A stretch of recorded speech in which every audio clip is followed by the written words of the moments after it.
الحمد لله رب العالمين والصلاة والسلام على خاتم النبيين اما بعد فاعوذ بالله من الشیطان الرجیم بسم اللہ الرحمن الرحیم. پڑھیے الصلاة والسلام علیک یا رسول اللہ وعلى آلک واصحابک یا حبیب اللہ. الصلاة والسلام علیک یا نبی اللہ وعلى آلک واصحابک یا نور اللہ. کہ شرمگاہ کو حرام سے بچانا ہے. یہ جو انسان بدکاری اور بے حیائی کی طرف جاتا ہے نا، یہ فوراً نہیں چلا جاتا. بڑی پیاری بات علماء کہتے ہیں، پہلے آنکھ بہکتی ہے، پھر دل بہکتا ہے، پھر انسان بدکاری کی طرف جاتا ہے، پھر وہ گناہ کا بڑا کام کرتا ہے. کہ تنہائی کے گناہ سے بچنا یہ بڑی کمال کی بات، اور یہ بڑے کہتا ہے اللہ والوں کا طریقہ ہے. اللہ نصیب کر دے کہ جب گناہ کا موقع ہے، کوئی نہیں دیکھ رہا، اس وقت اے کاش دل پر یہ خیال جاں گزی ہو جائے کہ رب دیکھ رہا ہے. ایک بار حضرت ابراہیم بن ادم رحمۃ اللہ تعالی کی بارگاہ میں ایک شخص آیا، آ کر کہتا ہے حضور میں گناہ سے نہیں بچ پاتا. پلیز ذرا غور سے سنیے گا، بہت خوبصورت کیور اور پریکاشن ہے گناہوں سے بچنے کے حوالے سے اس واقعے میں. کہتا ہے حضور میں بچنا چاہتا ہوں، گناہ ہو ہی جاتا ہے. ہو سکتا ہے میرے بھائی یا نوجوان بھی ایسے ہوں کہ جو چاہتے ہیں گناہ نہ کریں مگر گناہ ہو جاتا ہے. حضرت ابراہیم بن ادم نے کہا اچھا ایسا کرو، گناہ کرنا چاہتے ہو؟ کہتا ہاں بچ نہیں پاتا، مجھے کرنا پڑتا ہے گناہ. کہا ٹھیک ہے، اب جب بھی تمہارا گناہ کرنے کا جی چاہے نا تو اللہ کا رزق کھانا چھوڑ دینا. کہتا حضور یہ کیسے پاسبل ہے؟ دنیا میں جو کچھ ہے وہ اللہ نے عطا کیا، اس کے بغیر تو جی نہیں سکوں گا. کہا اچھا اب گناہ کرنے کا جی چاہے تو ٹھیک ہے گناہ کر لینا، مگر ایسی جگہ جا کے کرنا جہاں اللہ نہ دیکھ رہا ہو. تو کہتا حضور east west north south every where جدھر بھی جاؤں گا اللہ تو دیکھ رہا ہے نا، وہ اللہ کی کائنات ہے. اچھا کہ ایسا کرو، گناہ کرنا ہے نا کرو، مگر اللہ کی زمین سے اللہ کی کائنات سے نکل کر لو. کہتا ہے میں اس کی ملک اور اس کی ملکیت والی جگہ سے بھی باہر نہیں جا سکتا. اچھا گناہ کرنے کا جی چاہے ٹھیک ہے، کرنا چاہے تو کر لینا، مگر جب ملک الموت تمہاری روح قبض کرنے آئے نا تو ان کو منع کر دینا کہ نہیں میری روح قبض نہ کرے، میں نے ابھی توبہ کرنی ہے. تو کہا حضرت nobody have power to deny. کون ہے جو ملک الموت کو منع کر سکے گا کہ میری روح قبض نہ کرو؟ جو وقت ہے وہ تو آ کر رہے گا. فرمایا اچھا پھر ایسا کرو، گناہ جتنے کرنے کر لو، مگر قیامت کے دن جب فرشتے تمہیں جہنم کی طرف لے جانے لگے نا تو ان کو منع کر دینا کہ نہیں میں نہیں جاتا. کہا حضرت یہ کس کے پاس پاور ہے؟ وہ تو گھسیٹتے ہوئے جہنم میں لے جائیں گے، وہاں تو جو حکم ہو گیا اس پر عمل ہوگا. اب حضرت ابراہیم بن ادم نے پہلے کہتے ہیں نا مقدمہ، ایک آپ کہتے ہیں نا پہلے جزیات جمع کیے، باقاعدہ اس کا مائنڈ سیٹ بنایا، اب اسے خوبصورت سمری بیان کی. فرماتے بیٹا ایک بات سنو، تم اللہ کا رزق کھانا چھوڑ نہیں سکتے، اللہ کے ملک سے باہر جا نہیں سکتے، مرنے سے پہلے ملک الموت آئے تو ان کو منع نہیں کر سکتے، جہنم کے فرشتے تمہیں عذاب کے لیے لے جائیں تو ان کو بھی روک نہیں سکتے. جب یہ سارے کام نہیں کر سکتے تو پھر ایک کام کر لو، گناہ کرنا ہی چھوڑ دو. پھر وہ بندہ زاروں کے تار رونے لگا اور کہتا ہے حضرت میں وعدہ کرتا ہوں آج کے بعد گناہ نہیں کروں گا. اے میرے بھائیوں میرے نوجوانوں، میں بہت اچھی طرح جانتا ہوں، میں آپ کی لائف گزار چکا ہوں، میں بھی اسٹوڈنٹ رہا ہوں. یہ لائف بڑی ڈیفیکلٹ ہے، شیطان اس میں بڑا حملہ کرتا ہے، نفس بڑا حملہ کرتا ہے، گناہوں کی طرف بہت کھینچتا ہے، مگر یہ ولیوں کا شیوا ہے کہ وہ جوانی میں عبادت کرے. اللہ کو بڑا پسند ہے وہ نوجوان. اللہ فرشتوں پر فخر فرماتا ہے کہ دیکھو میرا بندہ جوان ہے اور میری عبادت کر رہا ہے. مگر آج جوان کہتا ہے جوانی تو دیوانی ہے، مزے کرنے کے دن ہیں. مولوی صاحب بوڑھا ہونے کے بعد میں اللہ اللہ ہی کروں گا، 40-50 سال کے بعد میں مسجد میں بھی چلا جاؤں گا، میں داڑھی بھی رکھ لوں گا، ابھی تو انجوائے کرنے دو. چلو آج آپ اور میں ایک ڈسکس کر لیتے ہیں. If you want to enjoy in this life، آپ چاہتے ہیں کہ ابھی مزے کرنے تھے بعد میں نے توبہ کر لینی ہے، تو ایک چھوٹی سی ڈیبیٹ آپس میں کر لیتے ہیں. چلیں جناب، آپ میں سے کون ہے اتنے بڑے ہال میں جس کے پاس یہ گارنٹی ہے کہ وہ 50 سال کا ہونے تک زندہ رہے گا؟ Anybody have guarantee?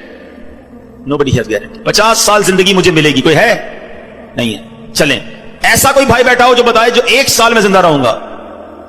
Nobody have guarantee for live for 1 year. چلو 1 ہفتہ زندہ رہنے کی گارنٹی ہے، کل صبح تک زندہ رہنے کی گارنٹی ہے.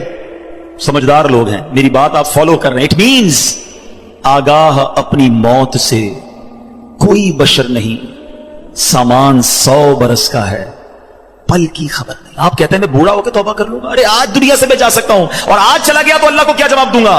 حرام کرتے ہوئے، شراب پیتے ہوئے، بدکاریاں کرتے ہوئے، گرل فرینڈ اور بوائے فرینڈ بنا کر حرام باتیں کرتے ہوئے کدھر جاؤ گے؟ قبر میں کیا جواب دو گے؟ دیکھیں یہ دنیا تھوڑی ہے، میں نے آپ کو جنت کا ریوارڈ بتایا ہے، وہاں نہ ختم ہونے والی نعمتیں ہیں.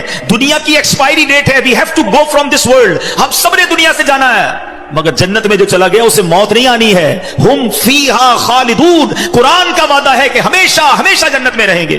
تو کیوں نہ میں اس ریوارڈ کی تیاری کروں. یہاں نفس کہے گا تھوڑی دوستی کر لے, نفس کہے گا تھوڑی بری چیزیں دیکھ لے, انٹرنیٹ پر نئی فلم آئی ہے, فلاں جگہ کانسرٹ ہو رہا ہے, ارے سارے دوست نشہ کر رہے ہیں, تو بھی تھوڑے سے سپ لگا لے. آج اپنے آپ کو روکنا ہے. مجھے دنیا کی گندی شراب نہیں پینی, مجھے جنت کی پاکیزہ شراب پینی ہے.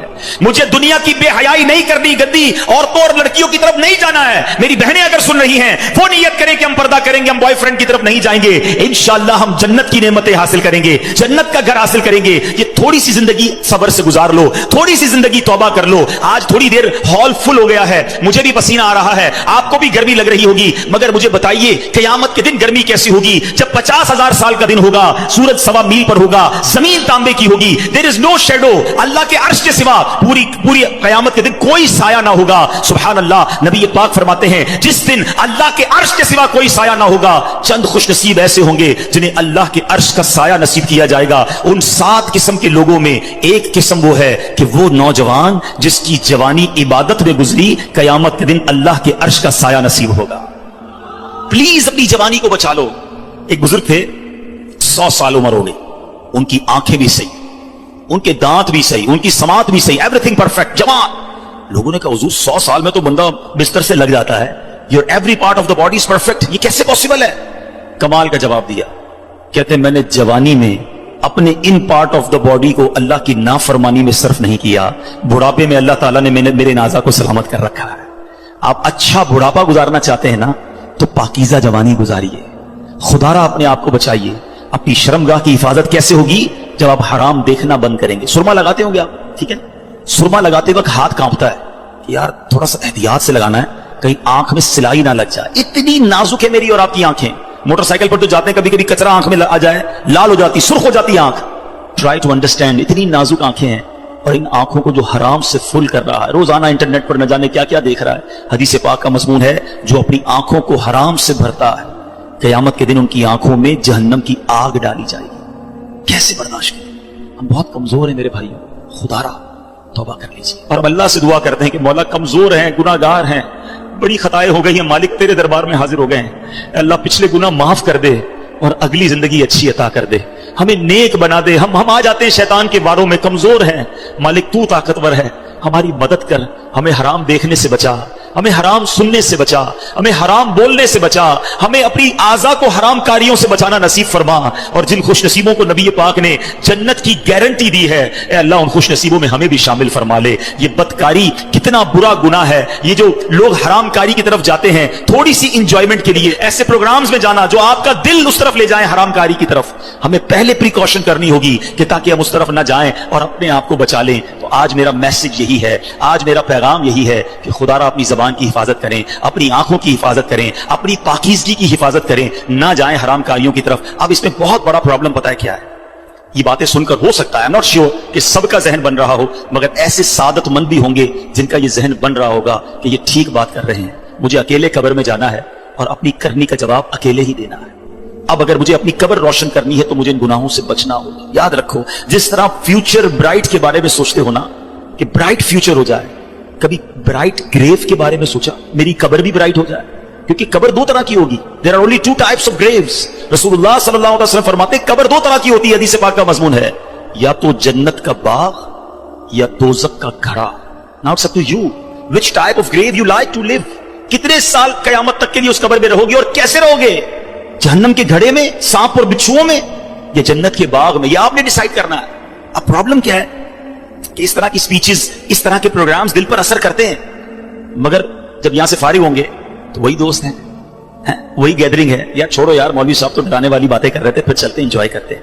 اب بندہ کہ یار میں ذرا نماز پڑھنے جا رہا ہوں, ارے کیا مولوی ہو گیا ہے, بار بار نماز پڑھ رہا ہے. ایسے دوست جو ہے نا وہ ہمیں نیک نہیں بننے دیں گے.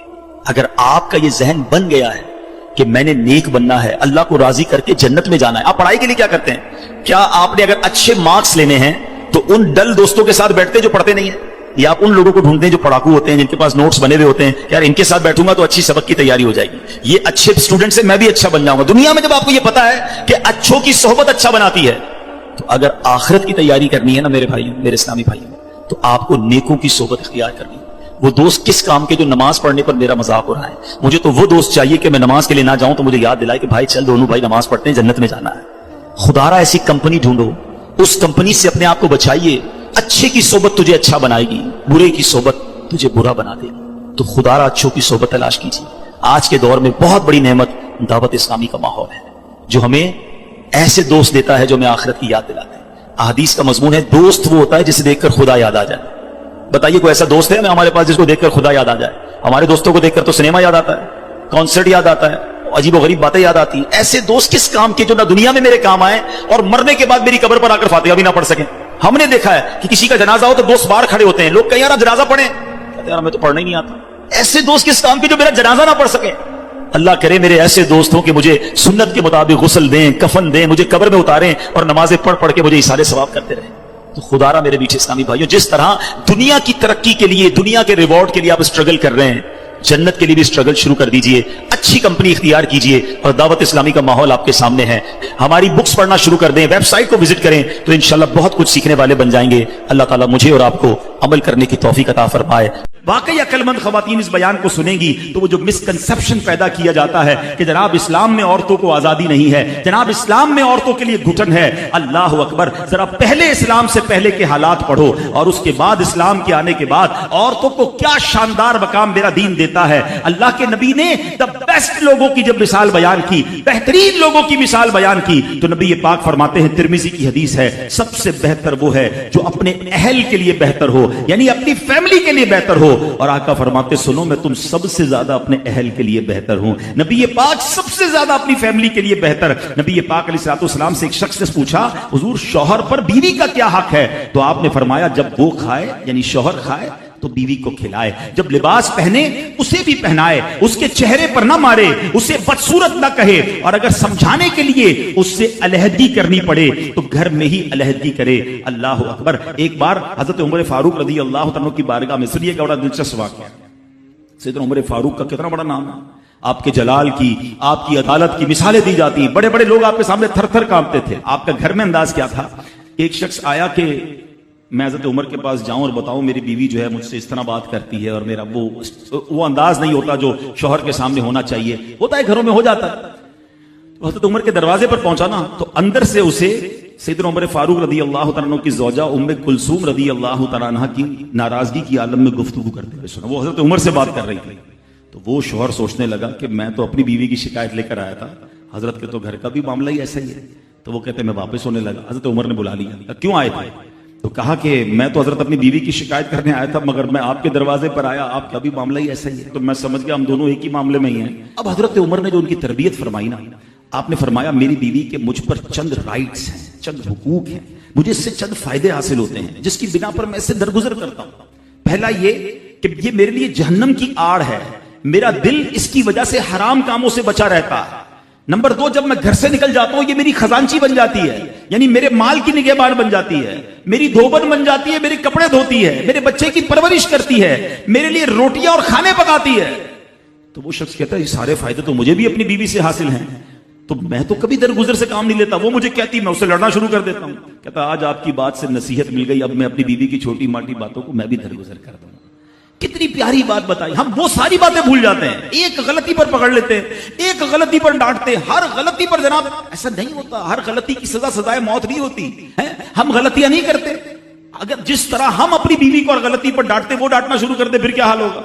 تو ایسا نہ کرے، وہ بھی دل رکھتی ہے۔ ہم نے کسی انسان سے شادی کی ہے، کمپیوٹر سے نہیں کی، ٹھیک ہے نا؟ تو کمپیوٹر بھی آج کل وائرس آ جاتا ہے، تو وہ تو انسان ہے، غلطی ہو گئی، کوئی بات نہیں۔ تو سبحان اللہ، اتنا پیارا مذہب ہے۔ درود پاک پڑھنے کے بے شمار فضائل و برکات ہیں۔ کعبے کے بدر الدجا، طیبہ کے شمس الضحیٰ صلی اللہ تعالی علیہ وسلم کا فرمان عالی شان ہے کہ جو کوئی شخص مجھ پر ایک بار درود پاک پڑھے اللہ کریم اس پر اپنی 10 رحمتیں نازل فرماتا ہے۔ جو کوئی شخص 10 بار درود پاک پڑھے اللہ کریم 100 رحمتیں نازل فرماتا ہے۔ فرمایا جو 100 بار پڑھے اللہ 1000 رحمتیں نازل فرماتا ہے۔ میرے آقا علیہ السلام فرماتے ہیں جو 1000 بار درود پاک پڑھنے والا ہوگا، حدیث کا خلاصہ ہے وہ مرے گا نہیں جب تک جنت میں اپنا مقام نہ دیکھ لے، یعنی مرنے سے پہلے اسے جنت میں اپنا گھر بھی دکھا دیا جائے گا۔ تو کیا ہی اچھا ہو کہ ہم چلتے پھرتے اٹھتے بیٹھتے کوئی ٹائم اپنی پوری ڈیلی روٹین کا ایسا سیٹ کریں کہ میں نے اس وقت درود پاک پڑھنا. اب دیکھیں نا سوشل میڈیا پر بعض اوقات گھنٹوں ہمارے ریلز دیکھتے ہوئے چیزیں دیکھتے ہوئے گزر جاتے ہیں، بلکہ بعض اوقات ان میں گناہ ہوتا ہے. ثواب تو دور کی بات، یا تو فضول ہوتے ہیں یا گناہ ہو رہا ہوتا ہے. تو کیوں نہ ان عادتوں کو کچھ کم کریں، اس سے جان چھڑائیں اور ذکر و درود کی طرف آ جائیں. اللہ مجھے بھی اور آپ کو بھی اپنا اور اپنے حبیب علیہ الصلوۃ والسلام کا کثرت سے ذکر کرنے کی توفیق عطا فرمائے. محبت کے ساتھ با آواز بلند درود پاک پڑھ لیں. صلو علی الحبیب. آج میں نے ایک بڑی کمال کی ایک سنت آپ کے سامنے پیش کرنی ہے، اور نارملی دیکھا یہ گیا ہے کہ اس سنت سے بہت سارے لوگ اب دور ہو گئے ہیں. حالانکہ یہ اتنی پیاری سنت ہے، بغیر محنت بغیر کوشش کے نیکیوں کا انبار لگ جاتا ہے. اتنی نیکیاں اور آپ اتنے بڑے بڑے انعامات کے حقدار بن جاتے ہیں. وہ سنت کون سی ہے میں انشاءاللہ بیان کرتا ہوں، مگر امام محمد بن محمد غزالی علیہ رحمت اللہ الوالی نے ایک بڑا پیارا واقعہ اپنی کتاب مکاشفۃ القلوب میں لکھا. مکاشفۃ القلوب بڑی پیاری کتاب ہے. واقعہ کیا تھا کہ ایک شخص نے ایک غلام خریدا. آج کے دور میں تو کسی کو گھر میں ملازم رکھنا ہو تو وہ نوکری پہ جاب پہ رکھتا ہے نا، پہلے ایسا نہیں ہوتا تھا. پتہ پہلے غلام خریدے جاتے تھے. انہوں نے غلام خریدا. اچھا جب غلام خریدا تو غلام کہتا ہے حضور میری 3 شرطیں ہیں. اچھا بات بڑی عجیب تھی، غلاموں کی شرطیں نہیں ہوتی ہیں. آپ نے کہا اچھا تم بھی شرطیں لگاؤ گے، بتاؤ کیا شرطیں ہیں. تو کہتا حضور پہلی شرط تو یہ ہے کہ آپ مجھے فرض نماز کے وقت منع نہیں کریں گے، نماز پڑھنے دیں گے. اچھا وہ آقا بھی دیندار تھا، نیک آدمی تھا. کہتا ٹھیک ہے مسلمان ہوں، نماز سے کیوں روکوں گا، اوکے. کہتا دوسری شرط یہ ہے کہ دن میں جو چاہے کام لے لیں، رات مجھے آپ چھوڑ دیں گے. کہا ٹھیک ہے مجھے کام دن میں لینا، میں بھی رات آرام کرتا ہوں، تم بھی رات آرام کرنا. کہتا تیسری شرط یہ ہے کہ آپ مجھے اپنے گھر میں کوئی بھی ایک الگ سے کمرہ دے دیں گے تاکہ میں سیپریٹ رہوں. تو کہا ٹھیک ہے، میں نے بھی یہ سوچا تھا گھر میں بہت سارے کمرے، غلام کا کمرہ ہوتا ہے تو میں کمرہ دے دوں گا. شرطیں کوئی مشکل تھی نہیں، آقا نے ایکسپٹ کر لیا. غلام گھر پر آیا، بڑا محنتی غلام تھا، دن میں کام کرتا، رات اپنے کمرے میں چلا جاتا. ایک دن آقا چلتے چلتے اس کے کمرے کے پاس سے جب گزرا تو دیکھا عجیب منظر ہے. کمرے کی چھت کھلی ہوئی ہے، آسمان سے نور برس رہا ہے، غلام سجدے میں ہے، اللہ کی عبادت کر رہا ہے اور اللہ کو رو رو کر یہ عرض کر رہا ہے کہ میرے مولا میں غلام ہوں، دن میں میری ڈیوٹیز ہیں، اگر یہ کام نہ ہوتا تو میں دن بھی تیری عبادت کرتا، رات بھی تیری عبادت کرتا. آقا بڑا حیران ہوا کہ یہ میرا غلام کیا چیز ہے، ایسی عبادت، ایسا نور اور ایسی گفتگو. اگلی رات ہوئی تو اپنی بیوی کو لیا کہ چلو میں تمہیں ایک منظر دکھاتا ہوں. اپنی زوجہ کو لے کر غلام کے کمرے کے پاس گیا، پھر وہی منظر، چھت کھلی ہوئی ہے،